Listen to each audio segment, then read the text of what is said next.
show. We about to chop it up. Come to the show. We got some things we can talk about. Come to the show. We about to chop it up. Come to the show. We got some things we can talk about. Chop it up. Chop it. Chop it. Chop it. Chop it up. Chop it. We got some things we can talk about. Chop it up. Chop it. Chop it. Chop it up. Chop it up. Chop it. We got some things we can talk about. You are now tuned in to the Chop Shop with your host, Pastor Marvin McKenstry Jr. Let's chop it up. Good evening, everybody, and welcome to this episode of the Chop Shop. I don't know what that noise is. All right, it's gone now. Thank you, and welcome to this episode of the Chop Shop. As always, we are blessed and privileged to be able to bring you content that matters specifically to the city of Baltimore, to the kingdom of God. I am excited tonight because we have an amazing guest with us. Y'all heard it today. The commissioner of Baltimore City Police Department stepped down. We have been, listen, we say in the church, he may not come when you want to, but he show up on time. We have the right guest at the right time, the one and only Dr. Tyrone Powers, former FBI agent and one of the most brilliant minds in all of law enforcement, community safety, the original awardee to our consent decree, monitoring contract, and all of those things all in one. So tonight we're going to be able to break apart what it really means, not only that the commissioner is stepping down, but how it's going to impact things in Baltimore public safety. But before we get to all of that, I got to thank my right hand and my left hand, my main man, Mr. Shaka Pitts, who's no longer just a producer, but he's also a contributor on the show. Shaka, what's good with you, my brother? I'm well. How you doing? Also flying with us, one of our two amazing and fabulous co-hosts. We call her Miss Hot Take around here. Give it up, y'all. Put some hearts and likes up for Miss Lisha, Lady Lisha Gibson. Come on, y'all. Hey. And also, last but certainly not least, we have our other co-host with us tonight, and she goes by Chelsea, the Thekeptwoman. Good evening, everyone. So, y'all, we got a hot show today, so I want to go ahead and get into these church announcements. I heard Shaka queuing up the organ music, so sit back in your tent doors, as they say. We're going to get through these church announcements so we can get to our very special guest. We have got to send our love, condolences, and prayers out to the Hannah family. This man is a Baltimore institution in the church, gave many of us opportunities when others wouldn't, and that smile right there on that picture is what I remember about him the most. He never became so big and so grand that he couldn't remember the name of the little guy, and I'm talking about me being the little guy, low man on the totem pole. Bishop Michael David Hannah has gone on to be with the Lord, and we are so excited. We put this post up yesterday, just showing our love and condolences from Victory House Worship Center to Aaron, his son, to all of his children, his wife Jeanette. We just thank you for years unselfishly sharing this man and his great gift with the kingdom of God, specifically in the city of Baltimore. Bishop, we love you. We know that you're with the Lord, and we can't wait to see you again. So everybody, make sure you show some love and send your prayers up for the Hannah family. All right, the Stop the Beef hotline, y'all. Call or text 443-431-3705 or 443-522-7848. No police involvement. When you call that number, a man is going to answer on the other end, and we're going to intervene. The men of the We Are Us men's movement are going to intervene. Everything from paying off a debt all the way up to getting a person out of harm's way. Mediation when necessary, because we got to make sure that life is life in Baltimore and that death don't reign. All right, walking hand in hand with the Stop the Beef hotline is the Baltimore Peace Agreement. If it has not come to your community, reach out to the men of the We Are Us men's movement, because we're still walking the streets. Monday will be my first Monday back after a much needed rest and some time off. And I'm so excited to get back into the community with my brothers. The Peace Agreement, a 10-point plan saying, if we got to eat in the street, we ain't got to die killing the street. The Mayor's Office of Employment Development, hosted by yours truly, the Employee Baltimore Show. That's right, y'all. On Thursdays, I'm on twice a day. I feel like I done arrived or something, Shaka. I don't know what you think about it, but I'm hosting multiple shows and guest hosting on WEAA. Look, God say you better humble yourself, boy. But yeah, I'm on two times a day. Y'all know that my passion is getting people jobs, and we got a whole podcast through my my mayor's office of employment development job, where we're talking about employment opportunities. So make sure you're tuning in Thursdays at 2. All right, y'all. Tuesday Tea Talks. Tuesday Tea Talks is live and in person on Tuesdays at 6 p.m. with my auntie, my love, Donna Black. Y'all make sure that y'all stepping in. Listen, everything about my aunt is dope. So you know if she's doing this, it's on fire. I need y'all to pull up the 4603 York Road, Baltimore, Maryland. I don't know, Shaka. I might pull up in the spot and go support myself on this coming Tuesday since I got some open time and space. But listen, I need y'all to make sure that y'all are checking her out. Everything she does is done with excellence. I'm talking specifically Black excellence. So make sure that you're in the building with Miss Adonna Black. All right, y'all. I need y'all support. I need coaches. I need registrars. I need everybody. I need referees. I need everybody. We are bringing peace to my beloved Lexington Terrace Cohost community in the summer.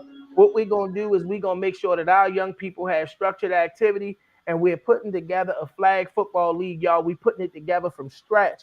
So I need everybody that if you can do anything, it ain't even got to be football related. If you can be the person that may want to make some phone calls or some computer work or anything, we need all the help that we can get. So I need you to inbox me, reach out to me. Y'all, I need y'all to step up and help us keep this summer peaceful.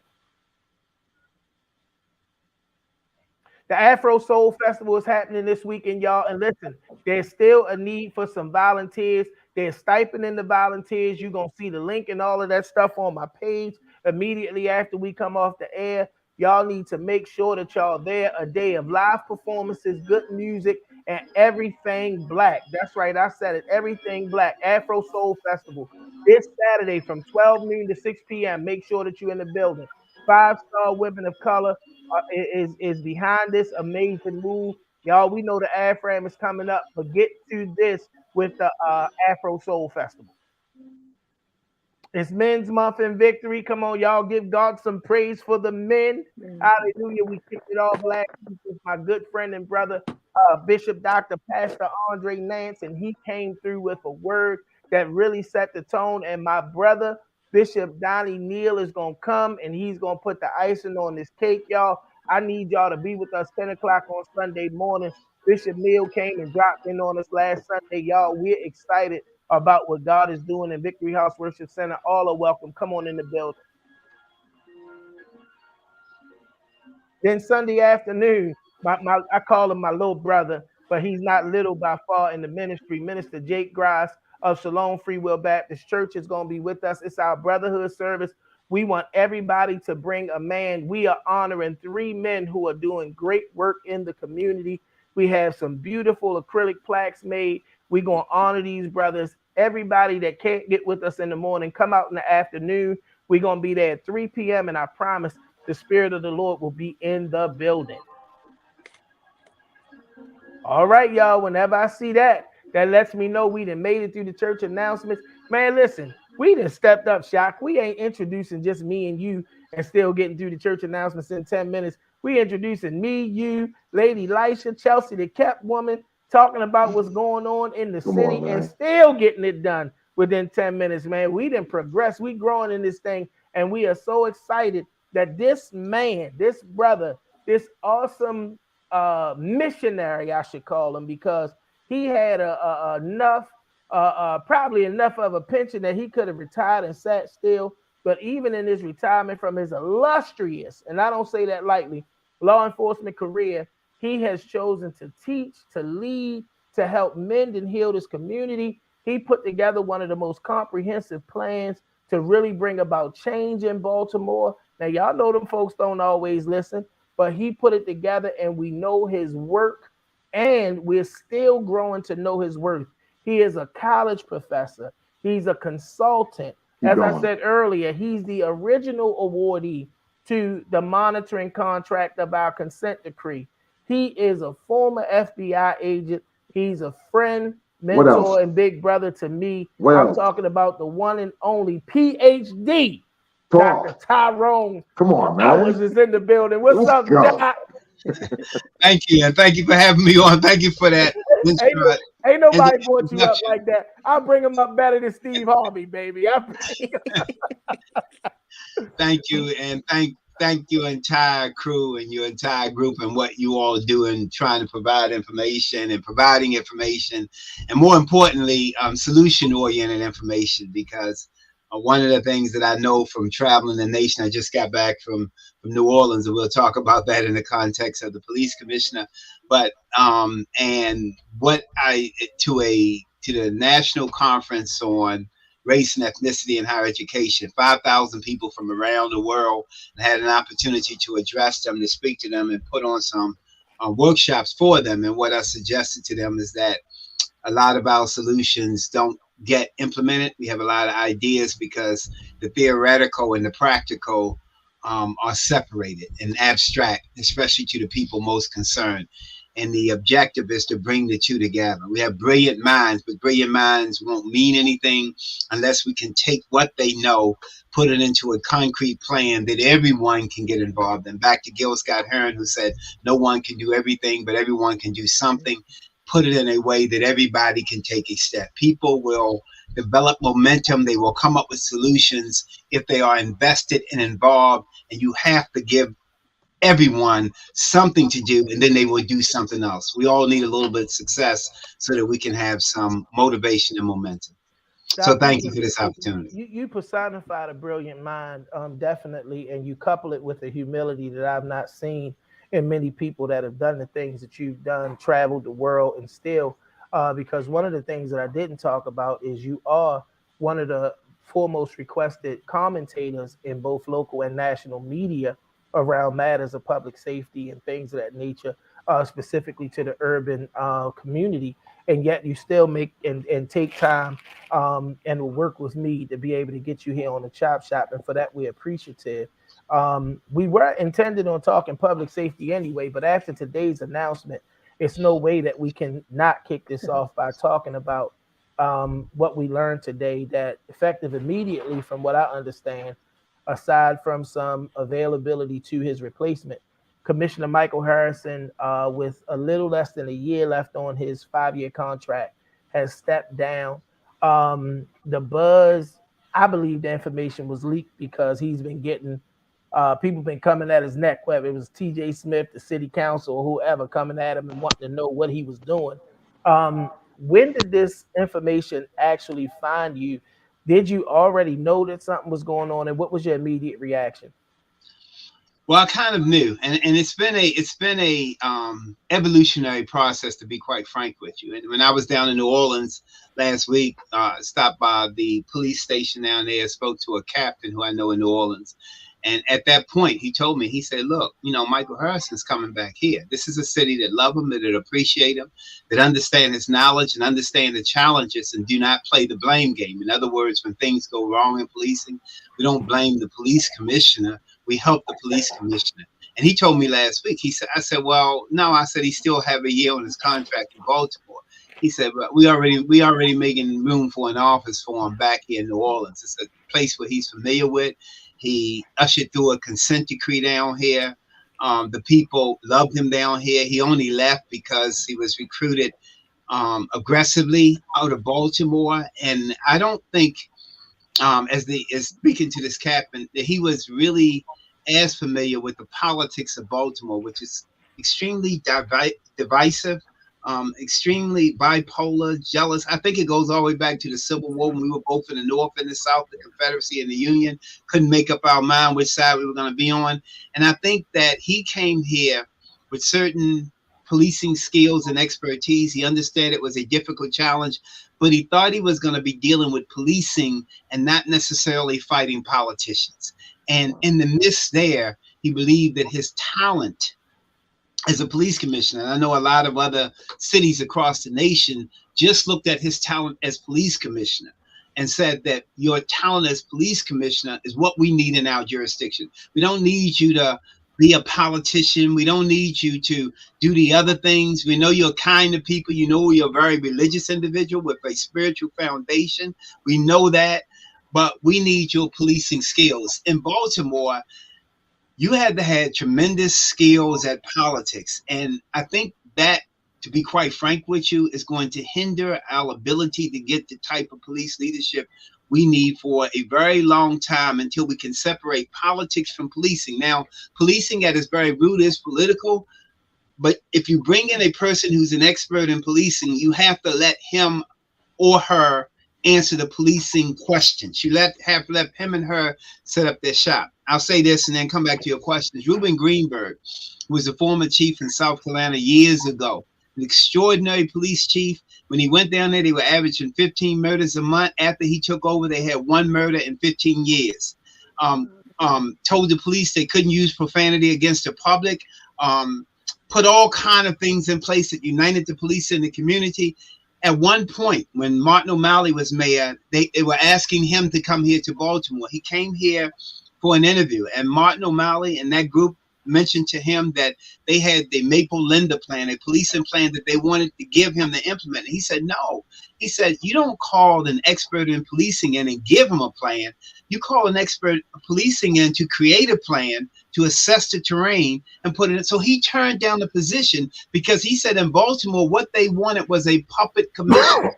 They didn't want a policing expert. And so we lost Reuben Greenberg, who many have said was a great, all police chiefs have their controversies, was a great police chief who was good at what he did, who reduced crime dramatically, who developed a close relationship between the police and community, who reformed the police department by saying to police officers, you can never use profanity towards the public, even if the public use profanity towards you, because I send you to an academy.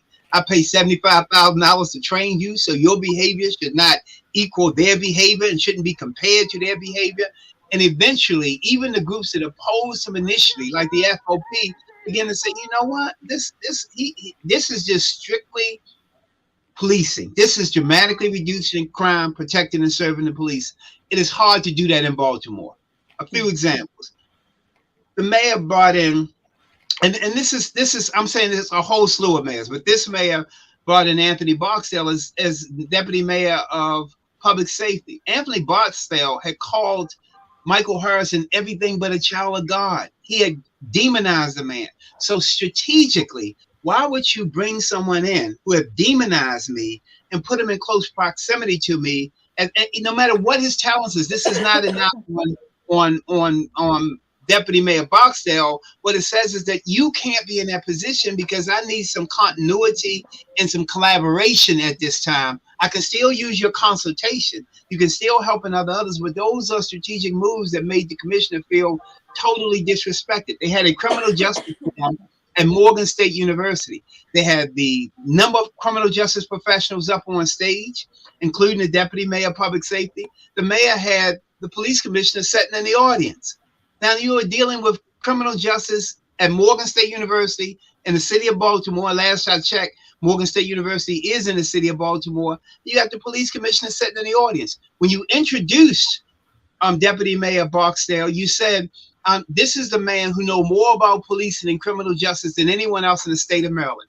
You got him standing there with your police commissioner. You just said that this man knows more than your commissioner. So even if you have certain feelings in those political positions, you can't destroy the reputation, the esteem, the work, and belittle your police commissioner and think at some point he's not planning an exit strategy. It's like being in a bad marriage where you're going to tolerate it for a while because you got some plans, you got bills, you got to take it, but you already thinking in your mind, psychologically or physically, you're planning your exit strategy. So this comes as no surprise to me based on the relationship.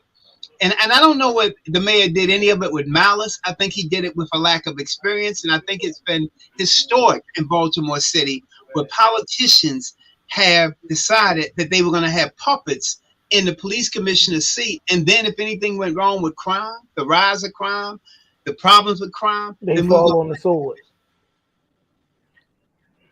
Well, it's interesting because I'm glad that you shifted the crime. Shaka, we got you right after this.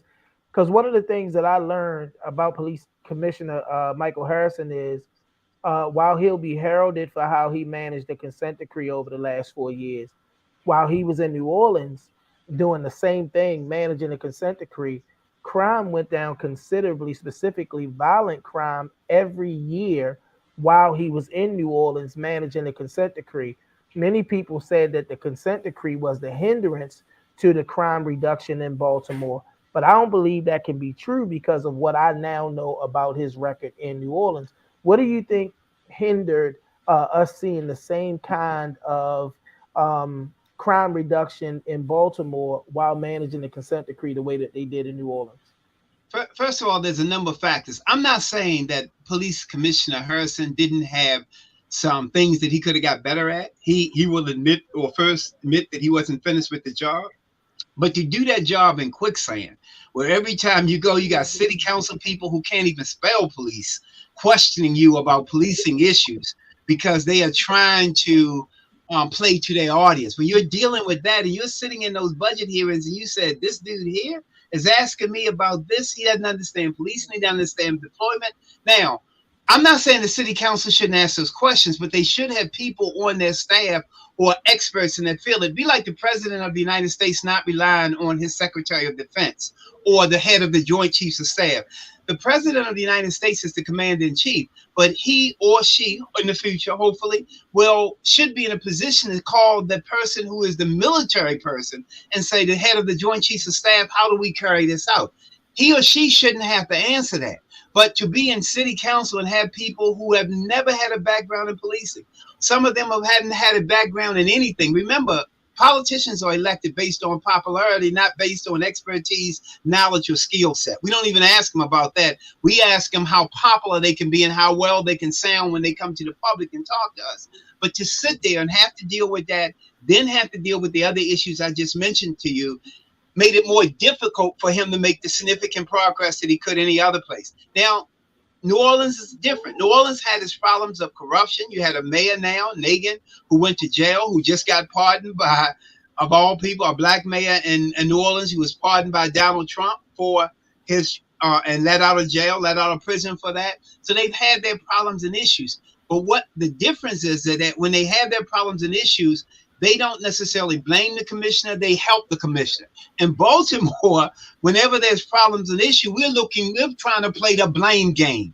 We are looking to blame someone rather than help someone. Rather than someone saying, Commissioner, how can we help you with this? You're the expert in this field. It'd be like me getting having surgery and going into the room with the surgeon and say, hey, look, I'm gonna tell you how to do this. Rather than saying, do you need me? I mean, I may be the patient. You want me to have them not drink water? What instructions you want me to give them? You want me to drive them here and drive them back home? How can I help you complete your mission? Baltimore is different. Everybody wants to be the person with the answers, even if they have no expertise in that area. That's what he existed in Baltimore City. And the other point that you made that is significant is that there's no police agency, especially the one in Baltimore, is going to dramatically reduce crime by themselves. We are us, the churches, the others. Listen, they're 2,900. Let's say this because we're close to this. 2,900 police officers. There's 600,000 people. It's not even mathematically correct unless we just failed all our math classes. The 2,900 people can effectively police 600,000 people without the people wanting to be police. I don't care whether you add another 500 officers and you have 3,500 police officers. 3,500 police officers can't effectively police 600,000 people who live here, not to mention the ones who visit and come in and out on tourism, unless there is some other agencies, there's some other people, there's some collaboration involved.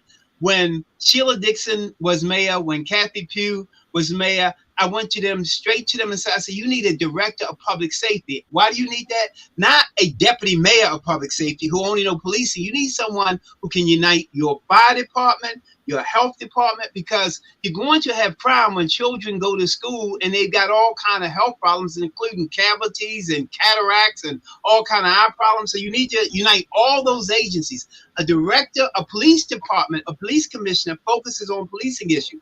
A director of public safety unites your fire department, your EMTs, your human services department, your health department, all under one umbrella.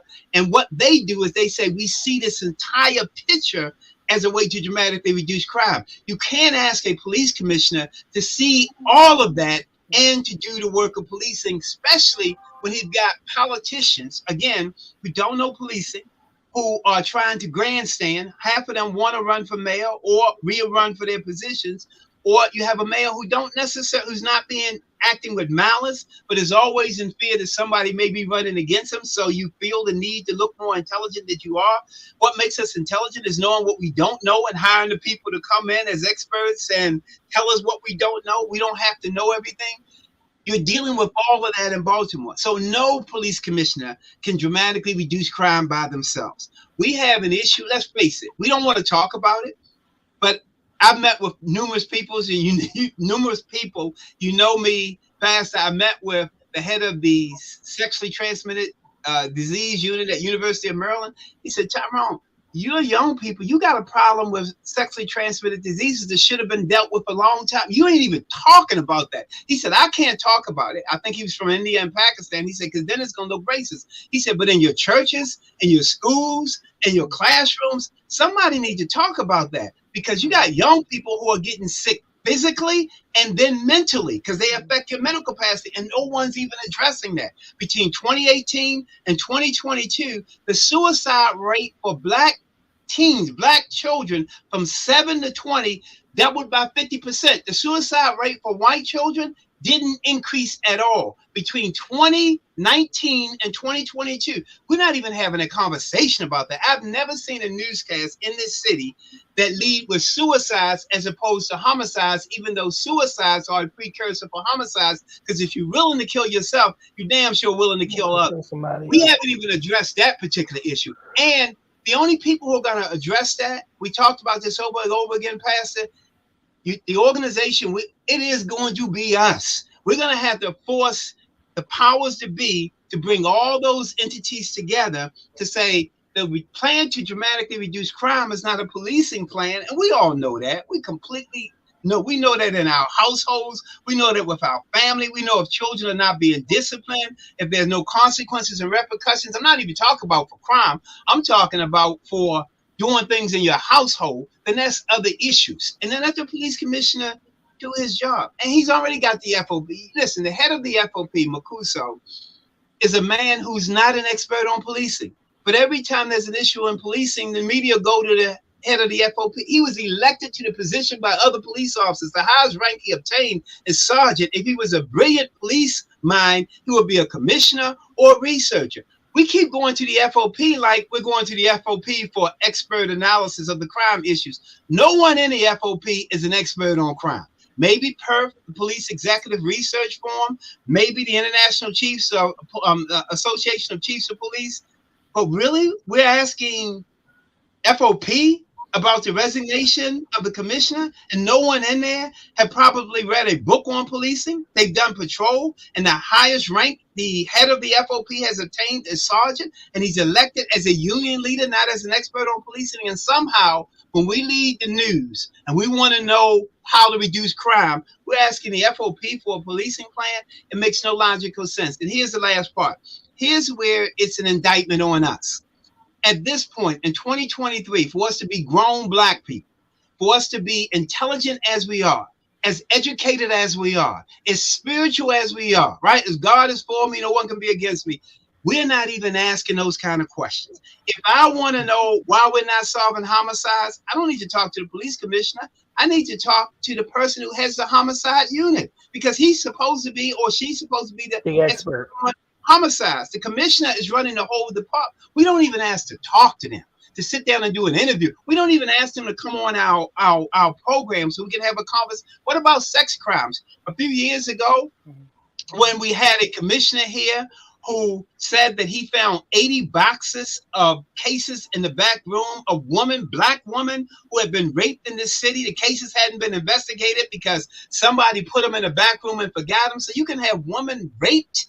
You know, a rape is essentially a death sentence psychologically, because we may get over it physically, but you're never going to get over it psychologically. And those cases weren't even investigated. They reported that. We haven't even gone back and said, okay, now have they been investigated? What happened to these women? What happened to their trauma and their victimization, or did they become victimizer? Because the commissioner told us we forgot those cases of rape. Think about this. If you had 80 cases of white women who were raped anywhere, I don't give a damn whether it's in Baltimore or whether it's in Great Britain. Nobody's going to put those boxes in the back room. That's what we did in this city. And that's not on the police commissioner. That's on us. We're intelligent people. We're brilliant. We've got degrees. We got certificates. We got families. We got great conversation. That's on us. And the police commissioner can't solve that. We have, through Commissioner Harris and other commissioners, in quicksand and say, now pull us out. Now the person, we're asking the person in the quicksand, we're up on dry land. We're asking the person in the quicksand to pull us out, and he's in the quicksand. That makes Doc, me you laugh. on fire as always tonight. You on Live with the Chop Shop. We come to you every Thursday at 6 p.m. I got to get to my co-host. Shaka, what you got for us, man? Man, look. First of all, man, look. He on it, First of man. all, yeah, Dr. Powers, thank you for showing up, and thank you for being you're definitely in the season of not holding water. So I appreciate that. So you sort of answered my question a little. So I'm into the two eyes, intentional or incompetency, right? So I would want to know, which one was it? Is it intentional or is it just incompetence? And it sounds like it's both, brother. It sounds like it's both of them. And if it's both of them and it's that deep rooted, what do we do on that level as far as the commissioner, as far as the government, the mayor, the commissioner? Like if that is how they operate and they've been operating like that, how do we get out of that piece if it's both intentional and incompetency? Yeah, and it's not only on the part of the public officials, but on our part. It's incompetency, it's intentional, it's malicious, and it's malfeasance and misfeasance. It's all of that. We've got a stew going on here that we got to separate out. We can't make casseroles until we know what the ingredients are to go in it. You just can't throw everything in a pot like grandma used to do because we were broke and poor and we had to make the meal go further. We're not in that particular situation right now. So we ask the right questions. You know, I've been to city council hearings. Let me just say this to you. Anger, frustration, sadness are emotions, but they're not solutions. They're emotions that we all experience. So we can go down there angry and frustrated and call names.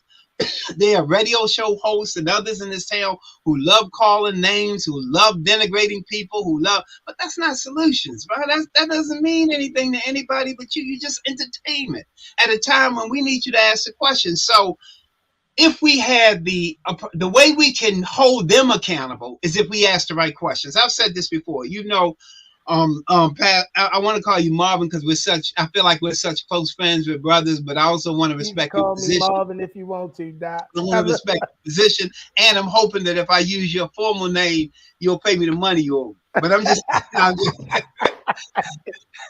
But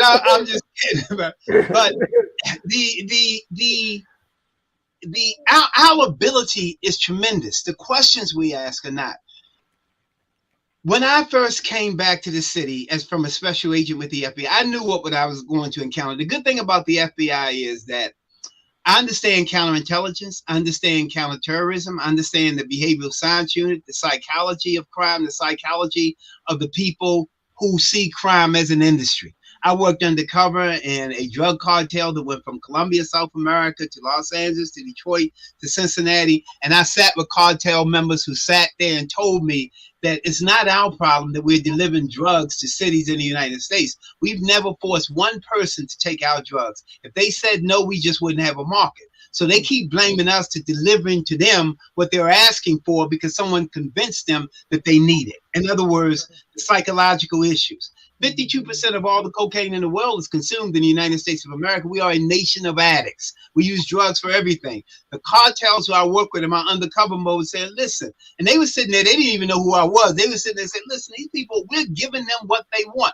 They are looking at us who are delivering the drugs. They're not looking at the people who made them need and want the drugs in the first place because of trauma and deprivation and miseducation and underdevelopment and de-development. De-development being that you were developed and now all of a sudden you went in reverse. We were making great progress and now there's a program or a term called de-development. All the progress we made, it's not like we stopped because there's no such thing as stop and maintain. You either going forward or you're going backwards. We're in the de-development stage. We're going backwards. So the way we hold them accountable is to make sure we ask the right questions.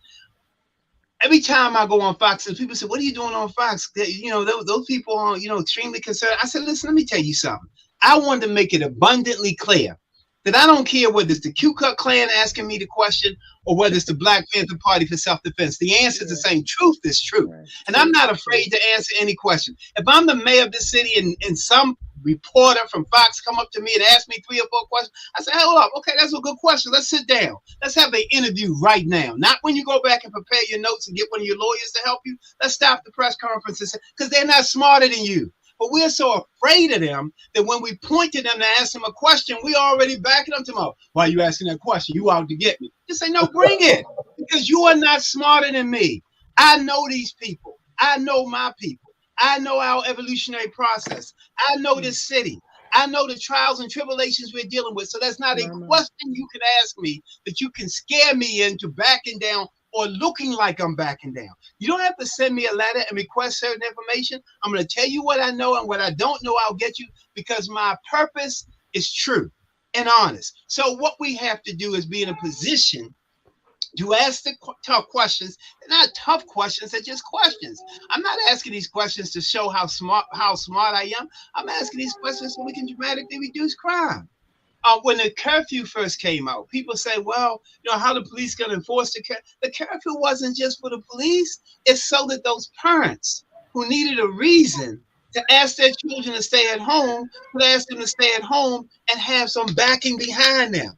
The curfew was to give other people weapons. It wasn't just for the people who weren't going to apply and abide by the curfew. It was to move the other people out of harm's way. So if you do shoot, you won't get the innocent bystanders. So I'm going to dramatically reduce the murder rate because I'm going to remove the number of people who are in harm's way out of harm's way, because there are some parents who saying, thank you for that curfew. Now, when I talk to my child saying you got to be in by law, not you got to be in by mom or be in by that. There is a group of people in this city who needed that. And it goes both ways. I was speaking last week at Bowie State University, and I said, listen, don't get tricked with this legalization of marijuana, recreational marijuana, because the federal government still have marijuana as a Schedule I drug, which means this. They rate it on the same level as cocaine and heroin. So all our children, and we're walking around, our politicians are walking around saying, we got to get involved with this. We got to legalize. I said, just know this, though.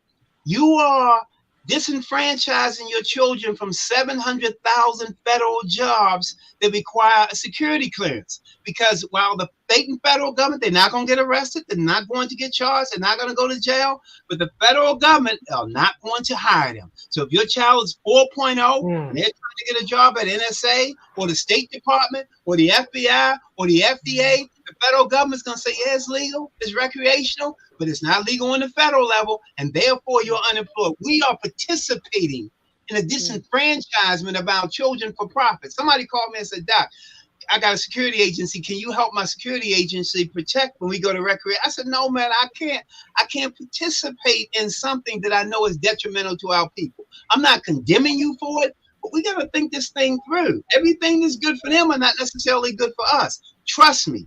You're not going to get a federal job. You're not going to, and these children who are going to, young people who are majoring in criminal justice, I said, but you still doing marijuana. They said, but it's legal now. I said, but that means you can't get a security clearance. You can never, all this education you'll get, you're a brilliant student. But what the people who are legalizing it are not telling you is that the federal government haven't legalized it. The federal government still say you can't work for the NSA. The federal government still have it on their lie detector tests and on their applications and in their interview process. So you can do everything legal in Baltimore and then end your career there. You can be in the process right now. You can be stymieing and stuff, but it's not the parents' fault because we're not telling them that. We're not educating them to the entire picture. So that's when the other people come back and say, yeah, that's right. Your young people couldn't get jobs here, but you should have told them. You are asking us to tell your children. You are asking us to save your children. And you have a legacy of saving your own children. While we on the subject of youth, I want to run this by you because one of the things that's been talked about, and I've had the opportunity to work with both Commissioner Michael Harrison and with Rich Worley, who I think is a great guy, great intentions, and I do believe that he is good, as they would say, good Baltimore police. But is there any such thing as a seamless transition when you're talking about the senior leadership of a police department who is in a city that is having the level of issues that Baltimore is having with violent crime? Or should we expect there to be any level of a stalling, a setback, or anything as a result of this transition in power? Well, there can be a seamless transition because let's face it, the commissioner chose his command staff and he put Mr. Worley in this position. He vetted his people, the people around him. The commissioner came to town. Let's be in all honesty, he came in town hearing a lot about Baltimoreans, and he made a conscious decision that he was not going to put people that BS him around him. So usually when you see the people up and around him, he decided he doesn't necessarily want to date them, but he's decided that they're competent and they're the kind of people he needs in his leadership team. From that standpoint, he's already kind of vetted the kind of people that had the same mindset as him and put him in this position. Nobody will argue that he had disagreements or pushback from his command staff. There may have been others that had pushback, edged on by the FOP, edged on by others, but that command staff. Secondly, remember this, when Commissioner Harrison, or you may not know this, but you will know this tonight, when Commissioner Harrison came here, he wanted to promote more from internally inside the police department, right? The U.S. attorney told him that we are still investigating. Based on the investigation of the Gun Trace Task Force, we are still getting names from those people who are trying to get their sentence reduced. And there are people that you can't promote internally because we're still looking at them. So while people were saying he's not promoting internally, he's bringing in people from outside, the commissioner couldn't announce it at a press conference, but the U.S. attorney would say, hey, wait a minute now, wait a minute. So if this individual who have been chosen, trust me, the commissioner had done his homework and got his okay to put this person in this position. So it could be administratively, there can be a seamless transition.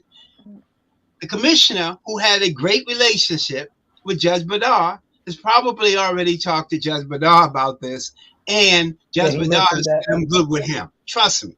These are the kind of things that happen behind the door. So there could be a seamless transfer that way. The only setback is that because this commissioner is promoted from internal and because the FOP believe they have secrets on every police officer who is promoted internally, and then they can hold them to their standards rather than the standards they should be trying to achieve based on correct constitutional policing, that would be the setback. But if he does not succumb to that kind of pressure from the FOP who may know him from way back there, and the people who try to bring up stuff from Commissioner Hand went through that.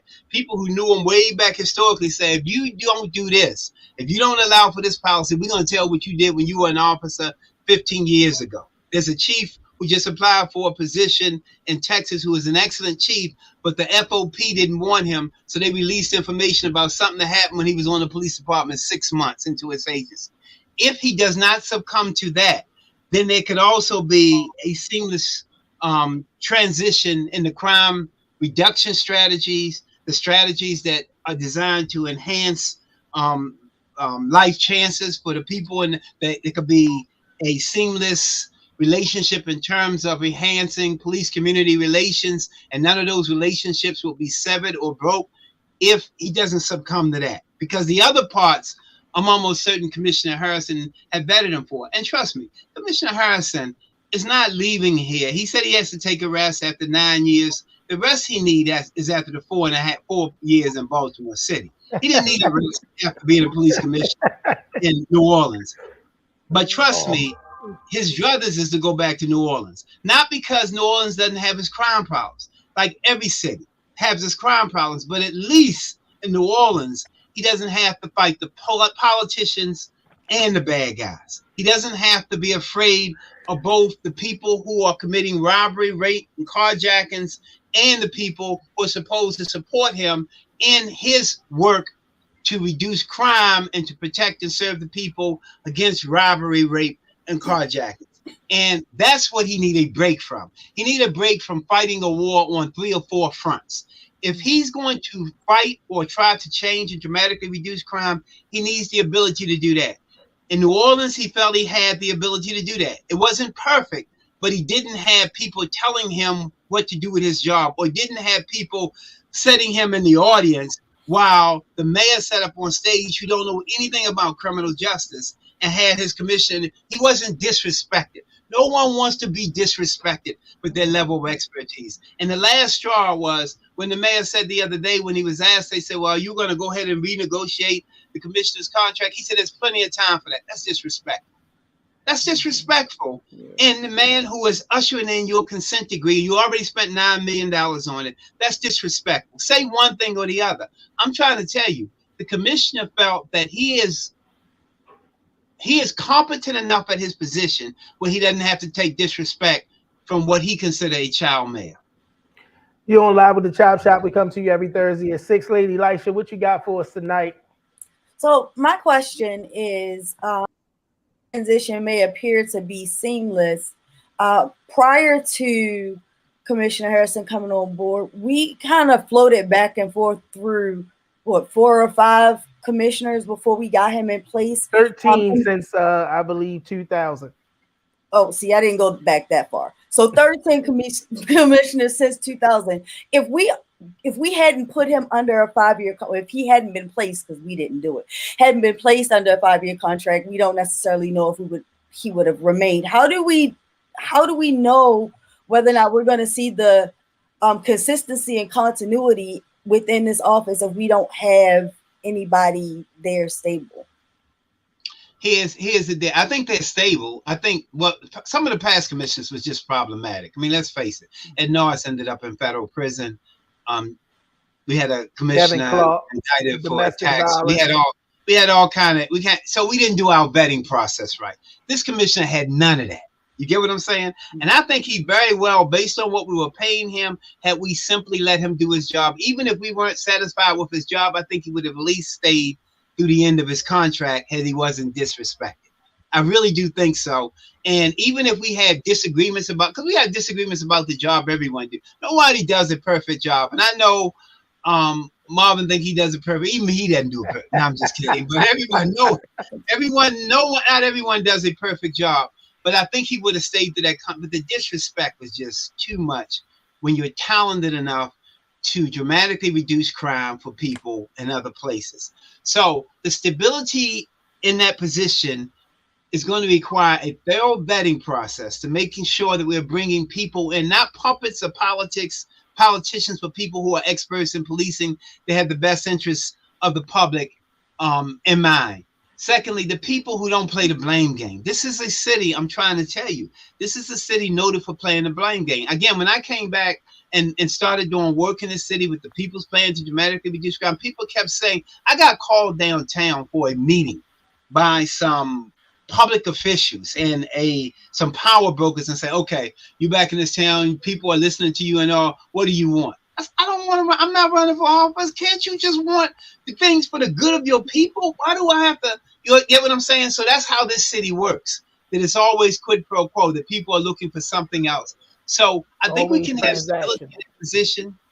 I think we have stability in that position if we vet the person right, if we give them the autonomy.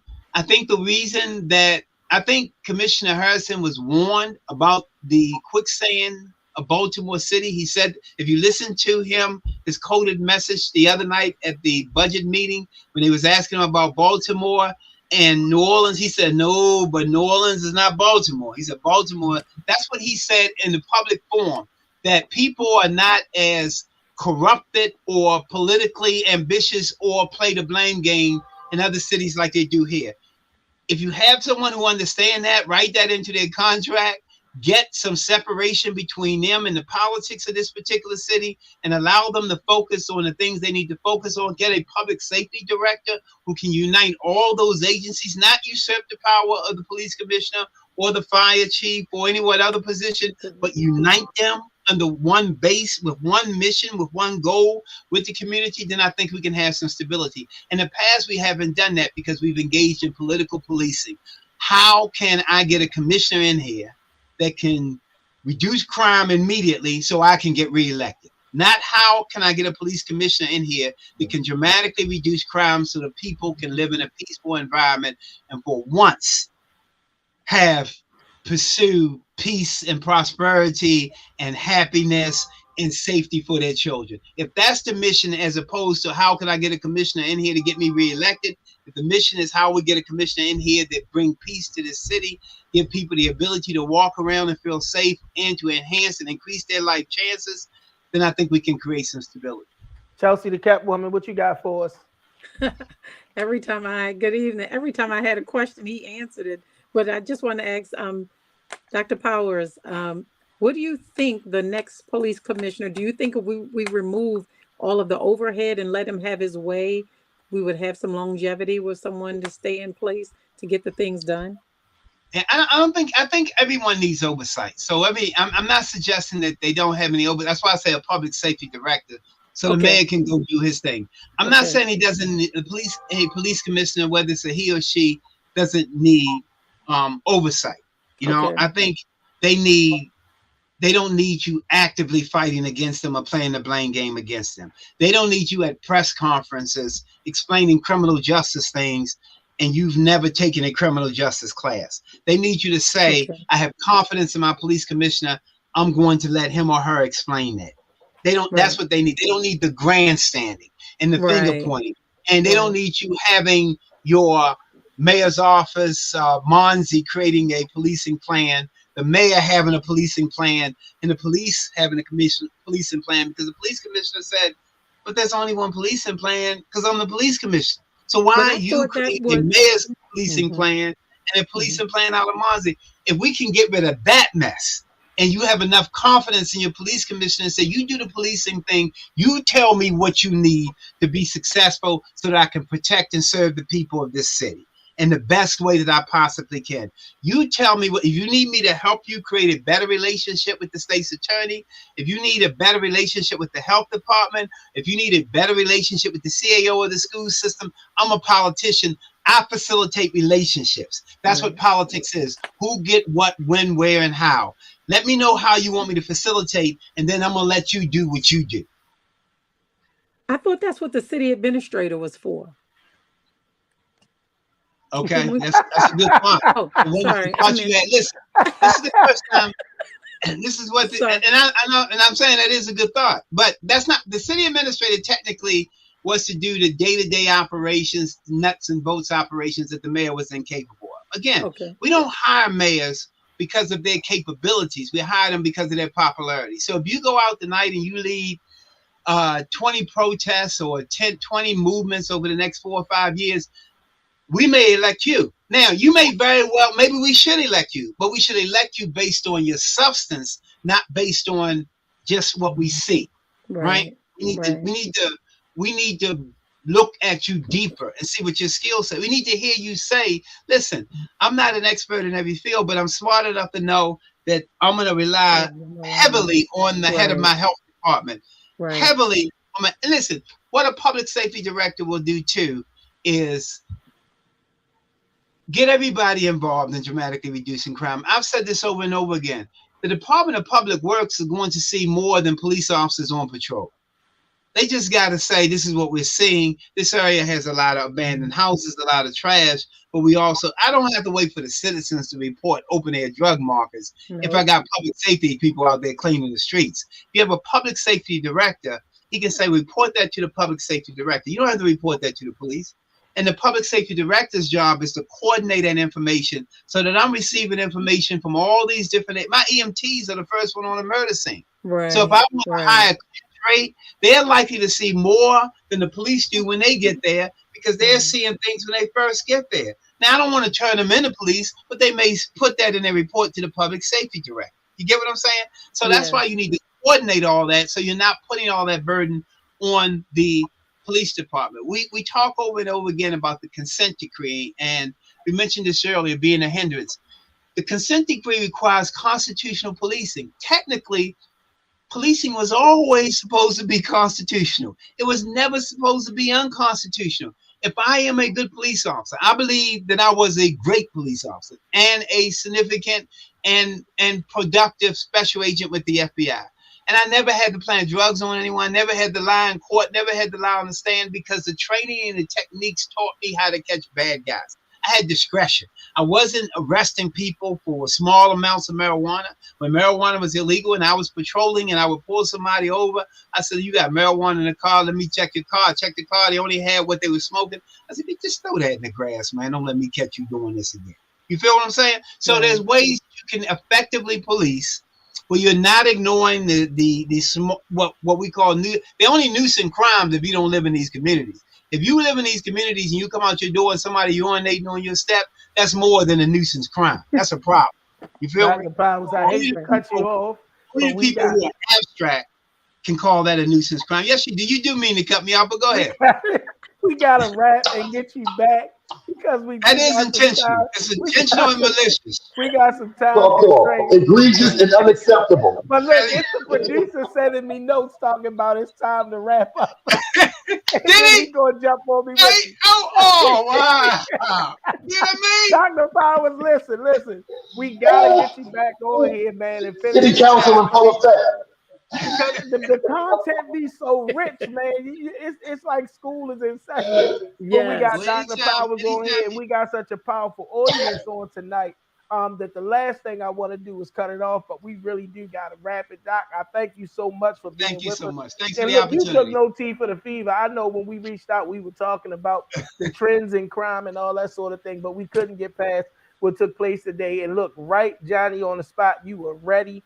And you had great quality information for us. You always give us that insight that we may not see on the surface to kind of understand what a lot of the backdrop information is. And we want to thank you again for being a part of the show. I'm going to be right back on your text messages asking you when we can get you back, especially coming up towards this election year. We're going to need your expertise on just how what we are seeing out here in public safety can impact as we look at this upcoming mayoral and council race. But thank you again for being with us, man. We love you and we appreciate you. Thank you. Thanks for the opportunity. Take care. All right. Y'all, just like that, Dr. Tyrone Powers, man. That's my guy. And y'all know why if you didn't know before, because he's going to come and he's going to bring that fire. School was in session tonight. I learned a lot. I hope you did too. But I got to thank my co-host, the one and only Miss Hot Take herself, Lady Lisha, and Chelsea, the Thekeptwoman. We thank y'all for your contributions to the show. And on the ones and twos, making the magic happen, always Techniques 1200, because anything else is uncivilized. The man, the myth, the legend, Mr. Shaka Pitts, we thank you. But more than anything, we thank you, our viewing and listening audience, for being with us tonight. Y'all came out in good numbers. Make sure you continue to share this broadcast. Listen, we always say it the same way. Trust God. Trust in the Lord with all your heart. Lean not to your own understanding. In all your ways, acknowledge him, and he will direct your path. Be the change that you want to see. If you somewhere, don't run to what you think is greener pastures. Let your impact be felt right there where you are. I'm so grateful that my legacy in this city is going to be that Marvin loved Baltimore and did everything he could to change it. Always remember, above and beyond anything else, you can be more. Thank you for being with us tonight. See you next week.